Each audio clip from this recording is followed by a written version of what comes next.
we need to nurture entrepreneurship, not discourage it. And whilst I'm really pleased with the visible support that government are placing behind StartUp Britain, but I believe that things like this, combined, we will start to make those dreams reality. So thank you for everybody in this room for taking the time to be here today. I thank again the original founders. I am now going to introduce to you somebody who is a champion for enterprise. He is a Prime Minister for entrepreneurs. Ladies and gentlemen, it gives me great pleasure to introduce our Prime Minister, who will take questions after a little speech, the Right Honourable David Cameron.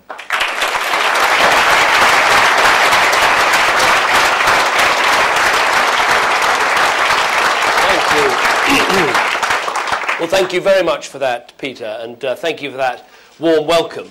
Obviously, many apologies for being the wrong Cameron this morning. I did meet him once, actually. I was obviously trying to convince him we were related, so he'd remember me. Actually, he praised Britain for its great entrepreneurialism in terms of filmmaking and post-production and art direction, which he's used in all of his films. So apologies for being the wrong Cameron.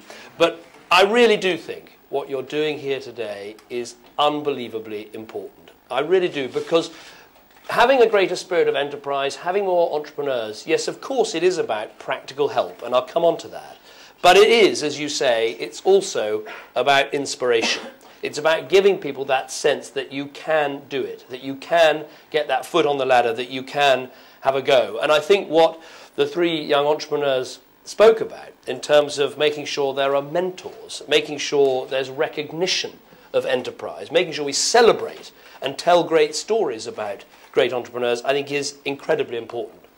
Entrepreneurs have a very special place in my heart, not least because, as I like to say, I go to bed with an entrepreneur every night of my life. Before the sun gets too excited, I wake up with the same entrepreneur in the morning. But hers actually was a good, she left, Samantha left Bristol, what was Bristol Polytechnic, now the University of the West of England, and started to paint and was going to put together an exhibition, and then thought, actually, I want to start a business. So she just started going to shops and asking if she could do up the shop window. And it ended up with doing up the shop window of the business she then went to work for and became a co-owner of, and has made a huge success of it. And while politicians are always troubled with the question of, well, what on earth do you do after politics? I've no doubt Samantha's answer would be pretty clear, which would be for her to start a new business. And she always says, if you're going to do politics, one of us better have a proper job. And I think that's quite a good motto. But everyone in this room is united, I think, by the same belief, which is that we're not going to build the future that we want to see in this country if we go back to the bad old days of big government spending, big borrowing, big debt. The recovery we need in Britain has got to be a private sector-led recovery, a recovery with Made in Britain stamped all over it. And those who argue we just need to pump a lot more public money into our economy just don't get it. We don't have any, but even if we did, it would mean business being hit by higher interest rates, higher taxes down the line, and that is the opposite of what we need. We need to set business free to drive our economy forward, not burden business with more taxes or hold our economy back. And above all, I think we've got to understand this. To get a more dynamic private sector, we can't just count on big businesses and a few tried and tested industries. We've got to get behind the startups, behind the new, the young, and the businesses that haven't even been born yet. We need to see a country where businesses are starting up on every street, in every town, where entrepreneurs are everywhere. Where economic dynamism isn't just about tycoons in glass towers, but about men and women who start small but think big. And I don't want anyone to say that we somehow can't do this in Britain. This is the country of Adam Smith, who defined the free market. It's the country of engineers like Brunel, inventors like James Watt. It's the country that led the agricultural revolution, then the industrial revolution, that actually kick-started the technological revolution with the invention of the World Wide Web. It's a country of entrepreneurs like Peter Jones, James Dyson, Richard Branson. It's a country which even today sells curries to India, car parts to Germany, and fashion to France. And I think we're going to see a lot more of that. We also quite like to get hold of your address book as well. I think we might... There's also been a rich enterprising streak in this country and an independence of mind and a real sense of ingenuity. So I believe we can make this decade one of the most entrepreneurial decades in our history. Now, of course, government has got to play its part. A few weeks ago, I said we'd produced the most pro-enterprise budget this country had seen for a generation. And last week, that is what George Osborne delivered. An extra 1p off corporation tax from this April, 21 enterprise zones, a huge boost to venture capital and angel investment, new entrepreneur visas to attract the best talent from around the world, radical plans for deregulation to make it easier to start a business, to grow a business, to expand, to employ people, to get the investment and the backing you need. And if you add to all this the pro-enterprise policies from before the budget, like the cut to the small profits rate and the new enterprise allowance, and then you add in the deal we've struck with the banks to increase lending available to small businesses by £10 billion, and the other new plans that Vince Cable is going to set out later today, I believe the message is going out loud and clear. This government is backing small firms, it's getting behind the startups, it's getting behind, yes, the doers and the grafters who are going to get our economy moving and create the jobs and the wealth and the opportunity that we need. So that's what we're doing. But we've always known there's only so much government can do on its own. We put out a call to business to rise up and help us drive the recovery, and StartUp Britain is, I believe, an important part of that call. And that's what I think is so exciting about this. It has got the full backing, yes, of me, of the Chancellor, of the Business Secretary, the whole government, but it is conceived by and led by business. It is by entrepreneurs, for entrepreneurs. And I think that makes perfect sense. The best placed people to help businesses are the people who do business. You know what it's like to look for that early investment. You know what it's like to navigate the legal system. You know what it's like to market your products, to grow your business, to take people on. You've got the expertise and the passion that government can never match. And I have to say, the amount of support that StartUp Britain has already got on board, I think is truly impressive, like Microsoft, our host today, and like McKinsey, who are launching Entrepreneur First, a national scheme to encourage our brightest graduates to try their hand at starting a business. They've got some of Britain's leading employers on board, meaning that graduates can launch a startup, safe in the knowledge that if it fails, they have a great chance of getting a top job. Get onto the StartUp Britain website and you'll find dozens of offers like this, from advice on legal issues for new businesses, to free business cards, advertising, mobile phone rental, 50% off your first suit for any new young entrepreneur, all adding up to more than £1,500 worth of help for every single startup in the country. And I think this all comes down to one thing, making the dream of enterprise more accessible to everyone, and driving the wealth creation and the job creation that we so badly need. That's why I passionately believe in what you're doing, and over the coming months and years, this Prime Minister and this government will support you every step of the way. Now, before I take your questions, let me just say this. None of this, none of what the government is doing, none of what StartUp Britain is doing, will mean anything unless people take up these opportunities. To drive our economy forward, we need thousands of people to make that very difficult, very brave first step and strike out on their own. So I want to make a direct appeal to everyone who's sitting at home or sitting at their desk and thinking about starting their own business. Now is the time to do it. If you've been turning over a good idea for years, now is the time to make something of it. If you're working for a big firm, but you know you could do a better job on your own, now's the time to make that leap. If you've been dreaming about starting up the next great British brand, now is the time to make that happen. There are thousands of people out there who are entrepreneurs, but they either don't just know it quite yet, or they're thinking about it, but they haven't taken that vital step. There are millions of success stories that haven't been written yet. So I think we need to seize this moment, to take these opportunities, make it happen, and together we can drive our economy forward. And now I'm very happy to try and take some of your questions. Thank you very much for listening.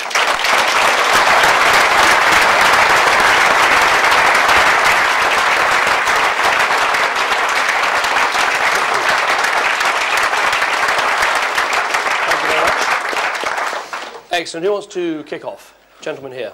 Prime Minister, that was a really reassuring speech from you.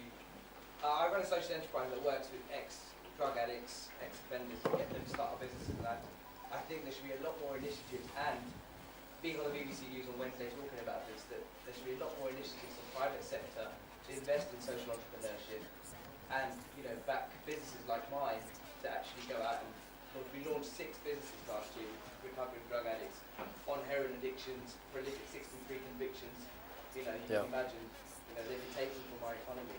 Well, I think there's I think both public sector and private sector probably have to change their thinking about social enterprise. I think too much of the government thinks, oh, this is a bit of a risk. If I've got a big contractor let or a bit of public service that needs to be done, you know, I'm safer going to Capita or they're probably here. Sorry, I'm not. You're safer going to one of the big operators. And I think government's got to think more entrepreneurially, more work and business to the small, to the startup, to the insurgent. Because often, you know, government's got huge buying power, and we have totally changed the way this is done, and we're trying to reserve 25% of government contracts for small businesses. But likewise, I think the private sector sometimes sees social enterprise as a bit airy-fairy. You know, it's not real business. And actually, there are some fantastic social enterprises that are pursuing a social purpose, but actually are deeply entrepreneurial and creating lots of jobs and opportunity in our country. So it's like all of these things, I think what we're talking about today is an attitude and culture change as much as any specific change. I think we're putting the specific changes into place, you know, tax rates, deregulation, startup finance, angel finance. We basically spend a lot of time asking entrepreneurs, what can we do to make it easier? And I think we're taking those steps, but there's a bigger cultural change, which is part of what we're talking about today. Gentleman at the back. Prime Minister, you mentioned that politicians... Well, there's a microphone for you. You mentioned that politicians lack the commercial knowledge that business people have. Is that lack of knowledge going to be a major impediment to the success of this programme? Well, I hope not. I mean, look, of course, there are politicians in business. Sorry, there are politicians who have direct business experience. I'm pleased to say my small firms minister, Mark Prisk, was an entrepreneur and small businessman himself. So there is experience, but the key thing for the politician is don't try and substitute your judgment for the business person's judgment, but make sure you listen.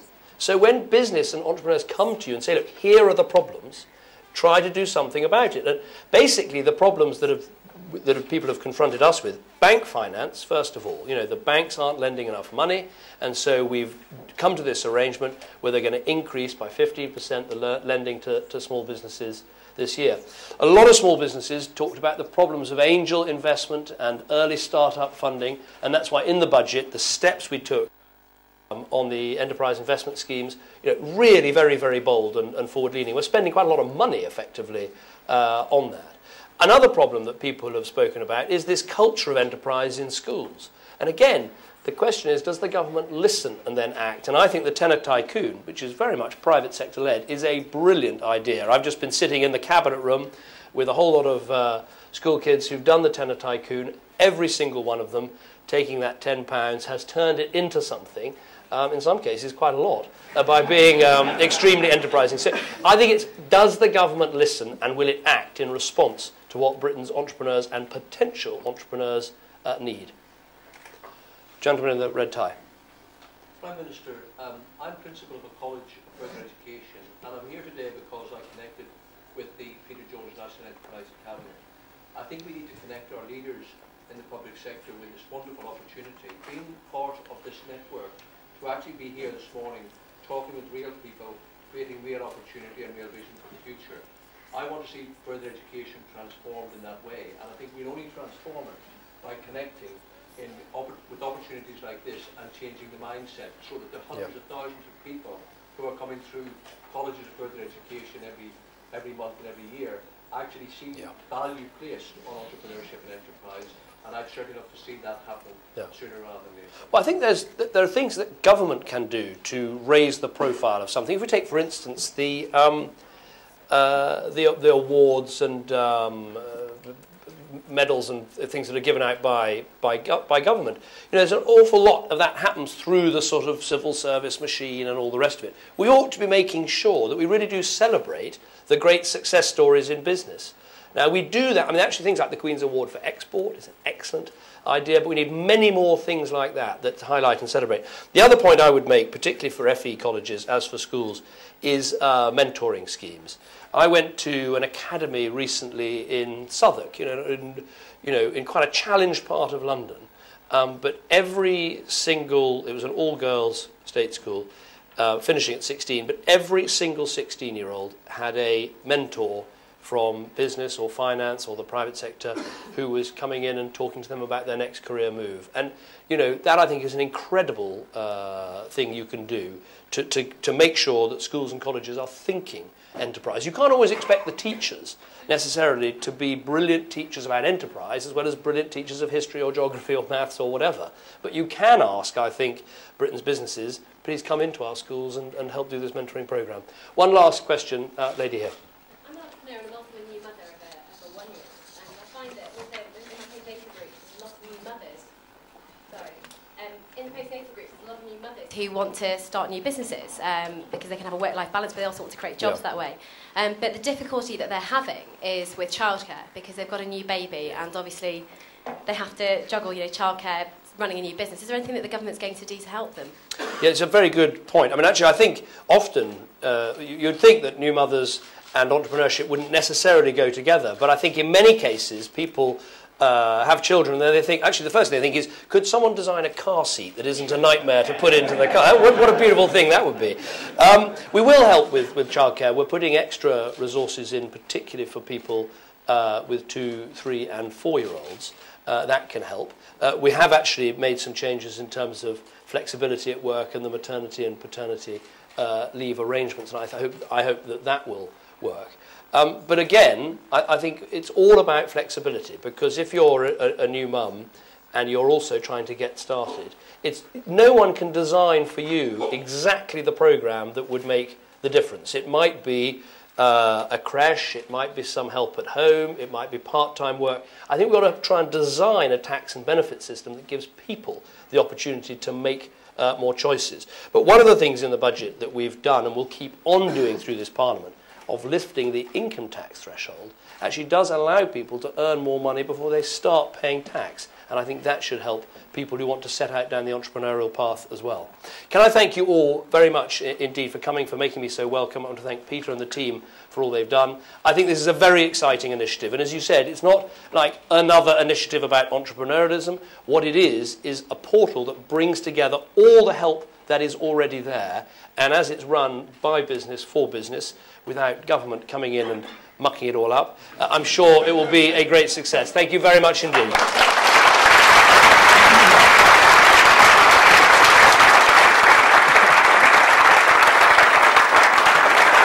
Thank you. Thank you very much, Prime Minister, for your time and for your positive words. Everyone, thank you for your attention. What I think we should do is just take a short break, so perhaps just 10 minutes to stretch our legs. I strongly encourage you to check out some of the showcase of some of the brilliant companies, particularly as you turn right out the door. We've got some fantastic stalls to be explored, and let's seize this moment to meet each other as well. So please, just a very short break, and to see you back here. By the way, we have a brilliant announcement, actually, which is that former Dragon and now shy and retiring pussycat, Doug Richard, has offered to interview our guest after the break, and that is none other than the Chancellor of the Exchequer, George Osborne. We'll see you in about 10 minutes. Thank you.